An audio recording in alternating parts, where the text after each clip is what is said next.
Well, we're already a couple days into 2022, and for many, starting a new year means starting a new diet. While many want to shed a few pounds, dieting can have pitfalls when it comes to resolutions. And joining us this morning from Gunderson Health System is registered dietitian Rebecca Kripe. Good morning, Rebecca.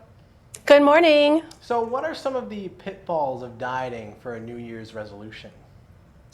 Well, I think the intro gave it away. Here we are, another year, 2022, and we're dieting again. So what we know when you go on a diet is, besides being quite restrictive, not doable long term, and then there's weight regain, then some, you can only keep your weight off 5% is what we see in the research. So every time you diet, your likelihood of keeping that weight off long term is very low.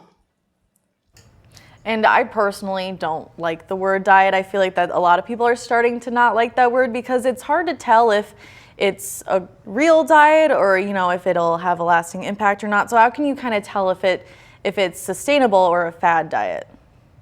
Great question. So I'll start with the latter, fad diet. Fad diets typically are going to have characteristics of extreme change. They'll have limited rules and regulations. So for instance, certain foods or nutrients are not allowed, and some you can have in excess.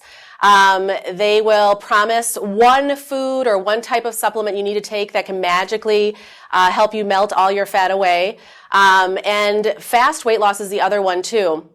We know when you're losing fast weight, so we say on average 1 week you should lose anywhere from 1/2 pound to 2 pounds if you're consistent with your changes. When you're losing more than that, it's likely higher water weight. At least 30% of it will be water weight wasting or loss, muscle mass, and bone loss. So that's why it's so easy to put the weight back on when you lose it so fast that way.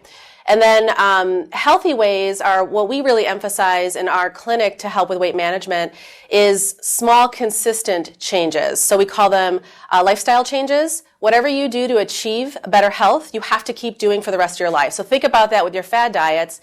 They may seem doable for a short amount of time, but if you're looking at 6 months from now, a year from now, you're like, I can't keep this up, then it's likely not a sustainable lifestyle change approach to your health. Yeah, I feel like when you set those diet goals too for the new year, it can almost be more intimidating and then you just don't stick to it. But, resolutions are healthy and can be a great way for people to start the new year. So what are some recommendations for kind of a healthy path to start your new year?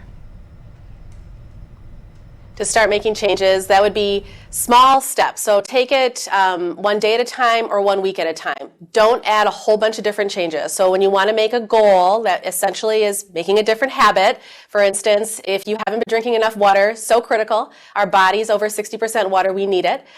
So maybe a goal would be starting off, if I only drink 1 glass of water a day, maybe I decide to drink 2 this week every day. So small steps. And once you've accomplished that first one, then you take on the next one. But taking on multiple changes at a time just makes you feel overwhelmed, like you were saying, and completely undoable. You get trapped. Well, thank you so much. I know we all have some resolutions here on Daybreak, so this is great advice, and we really appreciate you taking the time to speak with us. Thank you for having me.